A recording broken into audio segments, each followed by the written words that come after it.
के मौलिक अधिकारों को कौन छीन सकता है।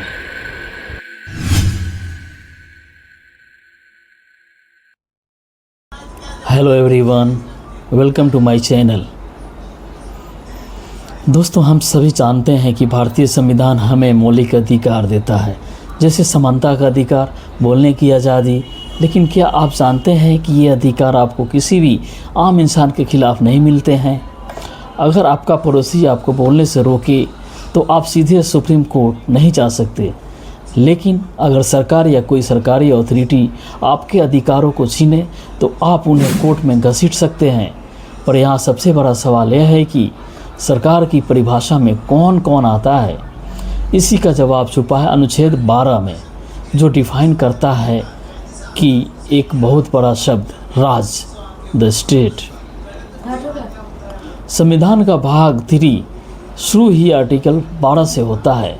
यह आर्टिकल कहता है कि राज्य यानी स्टेट के दायरे में 4 मुख्य चीज़ें आती है।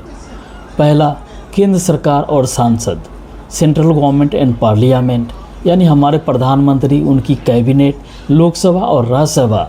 दूसरा, राज्य सरकारें और विधानमंडल, यानी राज्यों के मुख्यमंत्री और उनकी सरकारें और विधानसभाएं।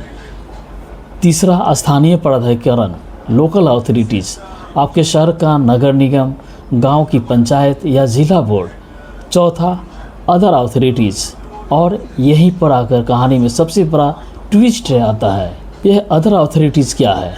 संविधान में इसकी कोई साफ लिस्ट नहीं दी गई थी, इसलिए सुप्रीम कोर्ट ने 1981 के एक ऐतिहासिक केस अजय हाशिया बनाम खालिद मुजीब में एक 5 पॉइंट टेस्ट दिया। कोर्ट ने कहा कि अगर ये शर्तें पूरी होती है तो वो संस्था भी राज्य मानी जाएगी। इसी टेस्ट की वजह से LIC, ONGC, सेल और BSNL जैसी सरकारी कंपनियों को भी राज्य माना जाता है। यानी अगर ये कंपनियां आपके फंडामेंटल राइट्स का उल्लंघन करती है तो आप इन पर भी केस कर सकते हैं। अब बात करते हैं उन अपवादों की जो अक्सर एग्ज़ाम में पूछे जाते हैं। पहला अपवाद, BCCI। क्या BCCI एक राज्य है? जवाब है नहीं। सुप्रीम कोर्ट ने साफ कहा है कि BCCI एक प्राइवेट बॉडी है, सरकार इसे कंट्रोल या पूरी तरह से पैसा नहीं देती है, इसलिए आर्टिकल 12 के तहत राज्य नहीं है। दूसरा अपवाद, जुडिशियरी। क्या अदालतें राज्य हैं?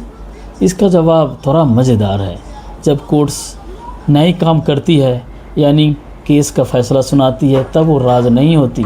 लेकिन जब कोर्ट्स एडमिनिस्ट्रेटिव काम करती है, जैसे स्टाफ की भर्ती करना या नियम बनाना, तब वो राज्य के दायरे में आती है। तो आसान शब्दों में कहें तो आर्टिकल 12 हमारे मौलिक अधिकारों का गेटकीपर यानी चौकीदार है। यह तय करता है कि आप किस पर अपने अधिकारों के उल्लंघन का मुकदमा चला सकते हैं।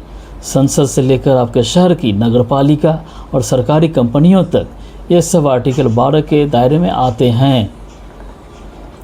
अगर आपको आर्टिकल 12 का यह आसान सा वीडियो पसंद आया तो इसे लाइक करें और दोस्तों के साथ शेयर करें।